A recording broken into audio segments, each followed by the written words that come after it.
Friend Neha అనే 19 సంవత్సరాల అమ్మాయి కొంతమంది స్నేహితులతో సముద్రయాత్రకు బయలుదేరింది. వారంతా సంతోషంగా బోట్లో కూర్చొని గాలి, నీరు, సౌందర్యాన్ని ఆస్వాదిస్తున్నారు. కానీ అకస్మాత్తుగా వాతావరణం మారిపోయింది. నల్లని మేఘాలు ఆకాశాన్ని కమ్మేశాయి. గాలులతో పాటు తుఫాను రేగింది. పెద్ద పెద్ద అల్లు వచ్చి బోట్ను తాకుతున్నాయి. దాంతో ఆ బోట్ను నియంత్రించడం కష్టమైపోయింది. స్నేహితులు ఒకరినొకరు పట్టుకొని కేకలు వేస్తున్నారు. కానీ తుఫాను శబ్దంలో వారి గొంతులు మునిగిపోయాయి. అందులో వారు కొట్టుకుపోయారు. నేహకు స్పృహ వచ్చేసరికి ఆమె ఒక నిర్మానుష్యమైన చిన్న ద్వీపంలో ఉన్నట్లు గమనించింది. అప్పుడు ఆమెకు చుట్టూ నీరు తప్ప ఏమీ కనిపించడం లేదు. బోట్ ఎక్కడో అదృశ్యమైంది. ఆమె చుట్టూ మనుషులు లేరు. ఎలాంటి శబ్దాలు లేవు. ఆమె చేతిలో బోట్ యొక్క విరిగిన కంటైనర్, కొన్ని విరిగిన వస్తువులు మాత్రమే ఉన్నాయి. ఆమె శ్వాస వేగంగా ఉంది. గుండె బలంగా కొట్టుకుంటోంది. అప్పుడు ఆమె లోపల ఎన్నో ప్రశ్నలు మెదులుతున్నాయి. ఆమె స్నేహితుడు ఎక్కడా? ఆమె ఒంటరిగా ఎందుకుంది? ఎవరైనా ఆమెను వెతుకుతున్నారా అని తనలో తానే ప్రశ్నించుకుంటుంది. కొంతసేపటి తర్వాత నేహ తనని తాను సంభాళించుకుని ఏది ఏమైనా బతకడానికి పోరాడాలని నిర్ణయించుకుంది. కానీ ఆ నిర్మానుష్యమైన ద్వీపం యొక్క నిశ్శబ్దం ఆమెను భయపెట్టింది. నేహ చుట్టూ చూసినప్పుడు అప్పుడు ఆమె ఒక చిన్న దట్టమైన అడవితో కూడిన ద్వీపంలో ఉన్నట్లు గుర్తించింది. అక్కడ పెద్ద చెట్ల కొమ్మలు గాలిలో ఊగుతున్నాయి. పైనుండి పక్షుల కిలకిల శబ్దాలు వినిపిస్తున్నాయి. ఒక్కోసారి దూరంగా అడవి జంతువుల శబ్దాలు కూడా వినిపించాయి.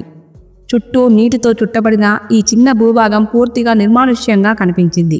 మానవ నివాసం లేదా కనీసం ఆనవాళ్లు కూడా అక్కడ ఏమీ కనబడలేదు.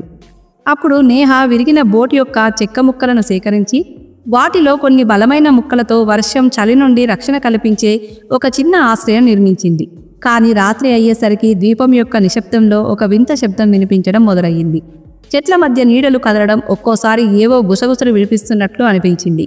నేహ మనసులో భయం చోటు చేసుకుంది. నిజంగా ఎవరైనా దాక్కున్నారా? లేక ఇది ఆమె ఊహనా? ఆ భయం ఉన్నప్పటికీ నేహ భయంతో ఏమీ సాధించలేమని తనకి తాను సర్ది చెప్పుకుంది. ఆమె ఏకైక లక్ష్యం బతకడం. కానీ ఆ ద్వీపంలోని ప్రతి రాత్రి ఒక కొత్త ప్రశ్నను మిగిల్చేది. ఈ ద్వీపంలో నిజంగా ఎవరైనా ఉన్నారా అనే ప్రశ్న ఆమె మనసులో కలిగేది. కొన్ని రోజులు నేహ తన చుట్టూ ఉన్న ప్రాంతంలో నీరు, ఆహారం సమకూర్చుకోవడానికి పూర్తి ప్రయత్నం చేసింది. కానీ క్రమంగా నీటి సరఫరా తగ్గిపోతున్నట్లు ఆమె గుర్తించింది. సమీపంలోని చిన్న నది ఒకప్పుడు స్వచ్ఛంగా ప్రవహిస్తూ ఉండేది. ఇప్పుడు ఎండిపోతోంది. రోజురోజుకి నీటి కొరత ఆమె ఆందోళనను పెంచింది. ఆహార విషయంలో కూడా సమస్యలు పెరగడం మొదలయ్యింది. ఎందుకంటే అడవిలో లభించే పండ్లు, పుష్పాలు తగ్గిపోయాయి. ఒక సాయంత్రం నేహ తన చిన్న గుడిసె వద్ద కూర్చొని ఉండగా దూరంగా చెట్ల కొమ్మలు కదులుతున్నట్లుగా కొంత ఆటుపోట్లు కనిపించాయి. అకస్మాత్తుగా కొన్ని అడవి జంతువులు ఆమె గుడిసె సమీపంలోకి రావడం మొదలయ్యింది. వాటి గాఢమైన చూపులు ఆమె వైపు తిరిగాయి. నేహ గుండె వేగంగా కొట్టుకుంది. మొదటిసారి ఆమెకు నిజమైన ప్రమాదం యొక్క భావన కలిగింది. ఈ జంతువులు ఆమెను వాటి ఆహారంగా భావిస్తాయా? వారికి కూడా ఆకలి వేస్తోందా? ఆమె ఇప్పుడు బతకడం మాత్రమే కాక తనను తాను కాపాడుకోవడం కూడా అవసరమని ఆలోచించడం మొదలైంది. కానీ ఆ జంతువులు దూరంగా వేరే సౌండ్ని విని అప్పుడవి అటువైపు వెళ్ళాయి. ఒక రాత్రి నేహ నిద్రపోయేందుకు సిద్ధమవుతున్నప్పుడు అకస్మాత్తుగా కొన్ని వింత శబ్దాలు వినిపించాయి. ఎవరో నెమ్మదిగా అడుగుల శబ్దంతో ఆమె ఆశ్రయం వద్దకు నడుస్తున్నట్లు అనిపించింది. భయంతో ఆమె గుండె బలంగా కొట్టుకుంది. ధైర్యం చేసి బయటకు వెళ్లాలని నిర్ణయించుకుంది. ఆమె తన గుడిసె చుట్టూ నీరును చూసినప్పుడు ఆమె ఆశ్చర్యపోయింది. అక్కడ తాజా మానవ అడుగుల గుర్తులు ఉన్నాయి. అవి కొన్ని నిమిషాల క్రితమే ఏర్పడినట్లు కనిపించాయి. నేహ మనసులో ఒక ప్రశ్న ఉదయించింది. ఈ గుర్తులు రాత్రికి రాత్రి ఎలా వచ్చాయి? నిజంగా ఈ నిర్మానుష్య ద్వీపంలో ఎవరైనా ఉన్నారా? లేక ఉండేవారా? ఆ క్షణంలో ఆమె షాక్ అయినట్లుగా ఉండిపోయింది. ఆమె శ్వాస వేగంగా మారింది. ఇది భ్రమ కావచ్చని తనకి తాను నచ్చచెప్పుకోవడానికి ప్రయత్నించింది. కానీ ఆమె మనసులో భయం గూడు కట్టుకుంది. ఆమె నిజంగా ఒంటరిగా లేదని ఈ ఆలోచన ఆమె ఆత్మవిశ్వాసాన్ని కదిలించింది. మరుసటి రోజు ఈ రహస్యాన్ని పరిష్కరించడానికి పూర్తి ప్రయత్నం చేయాలని నిర్ణయించుకుంది. ఏది ఏమైనా ఆమె నిజంగా ఒంటరిగా లేదా? ఒకరోజు నేహ ధైర్యం చేసి అడవి లోపలికి వెళ్లాలని నిర్ణయించుకుంది. దారిలో ఆమెకు ఒక వింతైన విషయం కనిపించింది. అడవి పొదల మధ్య ఒక విరిగిన క్యాంపింగ్ టెంట్ ఉంది. దాని గుడ్డ చిరిగిపోయి ఇనుప ముక్కలు చెల్లాచెదురుగా ఉన్నాయి. సమీపంలో కొన్ని ప్లాస్టిక్ బాటిళ్లు, విరిగిన క్యాంపింగ్ కుర్చీ, తుప్పుపట్టిన పాత్రల ముక్కలు చెల్లాచెదురుగా ఉన్నాయి. నేహ గుండె బలంగా కొట్టుకుంది. ఈ వస్తువులను ఎవరు వదిలిపెట్టి ఉంటారని ఆలోచించడం మొదలైంది. అకస్మాత్తుగా ఆమె నేలపై ఒక పాత, దుమ్ము పట్టిన డైరీ పేజీని చూసింది. ఆమె జాగ్రత్తగా దాన్ని తీసుకొని చదవడం మొదలుపెట్టింది. డైరీలో దాదాపు 7 సంవత్సరాల క్రితం తేదీలు ఉన్నాయి. అందులో ఒక అబ్బాయి ఈ ద్వీపంలో చిక్కుకొని తన కుటుంబాన్ని గుర్తు చేసుకుంటూ రాసిన డైరీ ఉంది. నేహ మనసులో అనేక ప్రశ్నలు ఉదయించాయి. ఆ అబ్బాయి ఇప్పటికీ ఈ ద్వీపంలో ఎక్కడైనా ఉన్నాడా? ఆ అబ్బాయి కథ ఆమెతో సంబంధం కలిగి ఉందా? ఇంతకుముందు ఇక్కడ ఎవరైనా చిక్కుకున్నారా? వారు ఎక్కడికి వెళ్లారు? ఈ రహస్యం నేహ మనసును ఆకర్షించింది. ఇంతకుముందు ఎవరైనా ఈ ద్వీపంలో చిక్కుకున్నారా? కొన్ని వారాలు నేహ తనకు తాను ధైర్యం చెప్పుకొని బతకడానికి ప్రయత్నించింది. కానీ అకస్మాత్తుగా ఆమెకు తీవ్ర జ్వరం వచ్చింది. ఆమె ఆరోగ్యం క్షీణించడం మొదలయ్యింది. శరీరంలో బలహీనత గూడు కట్టుకుంది. ఔషధాలు, వైద్య సౌకర్యాలు లేకుండా నేహ స్థితి రోజురోజుకి దిగజారిపోతోంది. ఆమెకు దగ్గు, తీవ్రమైన తలనొప్పి కూడా మొదలయ్యింది. ఒకవేళ తగిన జాగ్రత్తలు తీసుకోకపోతే ఈ వ్యాధి ప్రాణాంతకం కావచ్చని ఆమె గుర్తించింది. బలహీనమైన శరీరం ఉన్నప్పటికీ నేహ ధైర్యం కోల్పోలేదు. తన ఆశ్రయాన్ని మరింత బలోపేతం చేయాలని నిర్ణయించింది. తద్వారా వర్షం, చలి నుండి రక్షణ పొందవచ్చు. కొన్ని విరిగిన కలప ముక్కలు, ఆకులతో ఆమె గుడిసెగూడును బాగుచేసి తనకు సురక్షితమైన స్థలాన్ని తయారు చేసుకుంది. వ్యాధి ఆమెను అలసిపోయేలా చేసినప్పటికీ ఆమె ఓటమిని అంగీకరించలేదు. ఆమె జీవితం ఇప్పుడు ఆమె ధైర్యం, ఓపికపై ఆధారపడి ఉందని ఆమెకు తెలుసు. కానీ ఆమె ఈ వ్యాధిని ఎదుర్కోగలదా? ఒకరోజు ఉదయం నేహ సముద్ర తీరం నుండి ఒక సన్నని పొగస్తంభం లేవడం చూసింది. అప్పుడు ఆమె గుండె ఒక్కసారిగా వేగంగా కొట్టుకుంది. అక్కడ ఎవరైనా బతికి ఉన్నారా? ఎవరైనా ఆమెను వెతకడానికి వచ్చారా అని ఆలోచిస్తూ ఆమె మనసులో ఆశాకిరణం జన్మించింది. ఆమె వెంటనే తన ఆశ్రయం నుండి కొన్ని పొడికలప ముక్కలను సేకరించి కొన్ని రాళ్లతో నిప్పు రాజేసింది. నిప్పు జ్వాలలు క్రమంగా పెరిగాయి. పొగ ఆకాశంలోకి లేచింది. నేహ తన పూర్తి శక్తిని ఉపయోగించి ఏదైనా ఓడ లేదా విమానం వరకు తన సంకేతం చేరేలా చేసింది. కానీ పొగ కొన్ని క్షణాల్లో గాలితో పాటు ఎటో వెళ్ళిపోయింది. నేహ ఆ రోజంతా ఆ దిశగా చూస్తూ ఉంది. కానీ ఎటువంటి శబ్దం గాని, సంకేతం గాని రాలేదు. మరుసటి రోజు ఉదయం కూడా ఆమె ఆశతో సముద్ర తీరానికి వెళ్ళింది. కానీ అక్కడ ఎటువంటి సహాయం లభించలేదు. ఆ రోజు నేహ హృదయంలో జన్మించిన ఆశలు కొంత మసకబారాయి. అయినప్పటికీ ఆమె ఓటమిని అంగీకరించలేదు.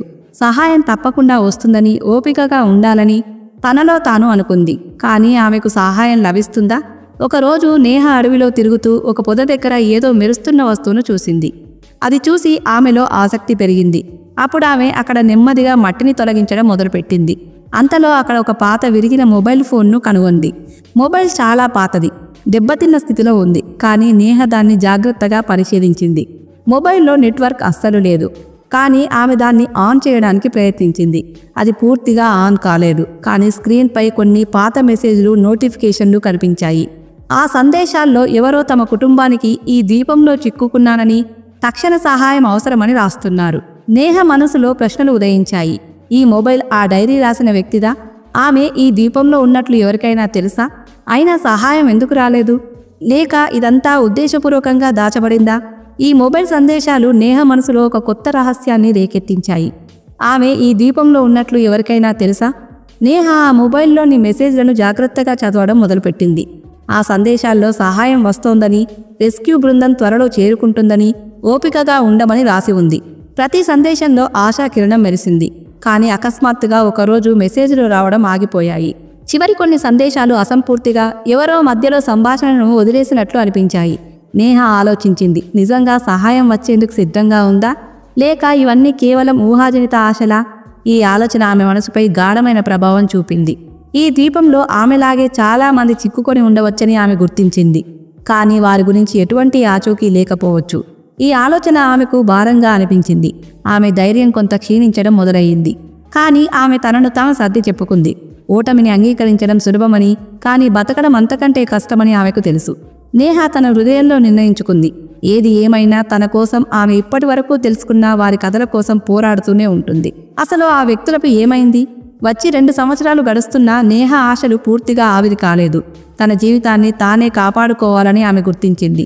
అందుకోసం ఆమె అడవిలో ఒక పొడవైన, బలమైన కలపను తీసుకుని ఒక పెద్ద ఖాళీ స్థలంలో పెద్ద అక్షరాలతో SOS అని రాసింది. ఒకవేళ ఎప్పుడైనా విమానం లేదా ఓడ ఈ ప్రాంతం గుండా వెళితే ఈ సంకేతం వారికి కనిపిస్తుందని ఆమెకు తెలుసు. ప్రతిరోజు నేహ సముద్ర తీరానికి వెళ్ళి దూరంగా ఏదైనా ఓడ లేదా ఏదైనా విమానం కనిపిస్తుందేమోనని చూసేది. ఆమె గుండె బలంగా కొట్టుకునేది. ఆమెలో ఆశ జన్మించేది. కానీ తరచూ నిరాశ మాత్రమే మిగిలేది. అలా 7 సంవత్సరాలు గడిచాయి. ఈ 7 సంవత్సరాల నుంచి ఆమె ఎన్నో ప్రయత్నాలు చేస్తూ వచ్చింది. కానీ ఆమె మనసులో ప్రశ్నలు ఉదయించాయి. అసలు నిజంగా ఎవరైనా ఆమెను వెతుకుతారా? ఆమె గొంతు ఎవరికైనా చేరుతుందా? లేక ఇవన్నీ వృధా ప్రయత్నాలా? ఆమె స్నేహితులు, కుటుంబం లేదా రెస్క్యూ బృందం ఆమె కోసం వెతుకుతున్నారా? లేక ప్రపంచం ఆమెను మర్చిపోయిందా? ఈ ప్రశ్నలు ఆమె హృదయాన్ని పదే పదే చుట్టుముట్టాయి. అయినప్పటికీ నేహ ఓటమిని అంగీకరించలేదు. ఆమె బతకడానికి పోరాటం కొనసాగించింది. ఆ చిన్న ద్వీపంలో ఎవరూ ఆమె కోసం వేచి ఉండకపోయినా నిజంగా ఎవరైనా ఆమెను వెతుకుతారా? ఆమె ఆశలు నిజమవుతాయా? లేక ఇది కేవలం ఆఖరి ప్రయత్నమా? సంవత్సరాల పోరాటం తర్వాత ఒకరోజు నేహకు దూరంగా ఒక షిప్ కనిపించింది. అది చూసి ఆమె గుండె ఒక్కసారిగా ఉద్విగ్నంగా మారింది. స్వప్నాలు నిజమయ్యే క్షణం వచ్చినట్లు అనిపించింది. ఆమె పూర్తి శక్తితో కేకలు వేయడం మొదలైంది. నిప్పు జ్వాలలు మరోసారి ఆకాశంలోకి లేచాయి. అప్పుడు ఆ ఓడ తీరానికి చేరుకుంది. రెస్క్యూ బృందం ఆమెను గుర్తించింది. నేహను ఆ నిర్మానుష్య ద్వీపం నుండి ఎట్టకేలకు బయటకు తీసుకొచ్చారు. కానీ ఆమె నగరానికి తిరిగి వచ్చినప్పుడు ఆమె ఒక అసాధారణ వాస్తవాన్ని ఎదుర్కొంది. అది ఆమె ప్రపంచాన్ని తలకిందులు చేసింది.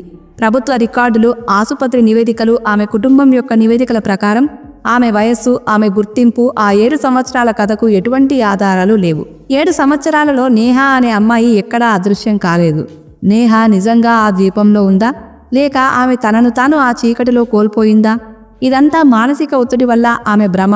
లేక ఈ మొత్తం కథ ఏదో పెద్ద కుట్ర, అబద్ధం లేదా మోసంలో భాగమా? నేహ స్వయంగా ఈ వాస్తవంతో సంఘర్షించిందా?